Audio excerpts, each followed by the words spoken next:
70 years ago, one of the largest tragedies in the history of smoke jumpers happened just north of Helena. Recently, MTN's Andy Curtis hiked into Mann Gulch with the Forest Service to see the area that would be the final resting place for 13 brave men and learn the history of that fatal day along the Missouri River. You can't mess with some of these elements when they're against you. I mean, you're in big trouble sometimes. On August 5th, 1949, 15 smoke jumpers from Missoula were dropped into the Mann Gulch area of the Helena National Forest to fight a reported lightning-sparked fire. At first glance, it was an easy task for the skilled crew, but problems started immediately. First, the crew's gear was scattered all over the landscape. Their only radio was destroyed, cutting them off from the outside world. Once on the ground, as the crew began to gather their scattered equipment, Foreman Wagner Dodge went in search of any ground units already fighting the fire. But he found only one man, James Harrison. Adding Harrison to the crew, the men moved down Gulch to attack the fire. But a wind shift caused previously unnoticed spot fires, trapping the crew between two fires on both sides of the gulch.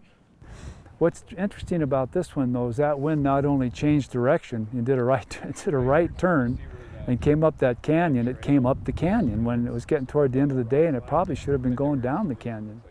With the fire roaring at what the Forest Service now estimates to be 30 miles per hour right at the smoke jumpers, they had to make a life or death decision, and they had to make it fast. Dodge ordered his men to drop their tools and head for the ridge.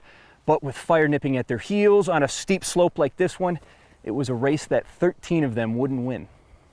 With flames devouring the landscape behind the men, Dodge did something that hadn't been taught to the jumpers before.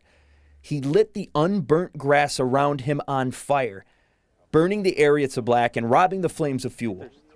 Dodge then tried to get his men to join him, but in all the chaos of trying to outrun the inferno and not having any prior knowledge of Dodge's strategy, nobody listened, and they all fled up the ridge.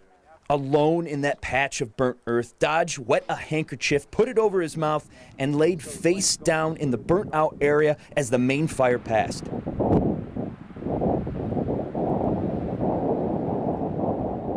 Only Dodge and two other smoke jumpers, Robert Sallee and Walter Rumsey, would survive. The Mann Gulch Fire took the lives of 13 brave men.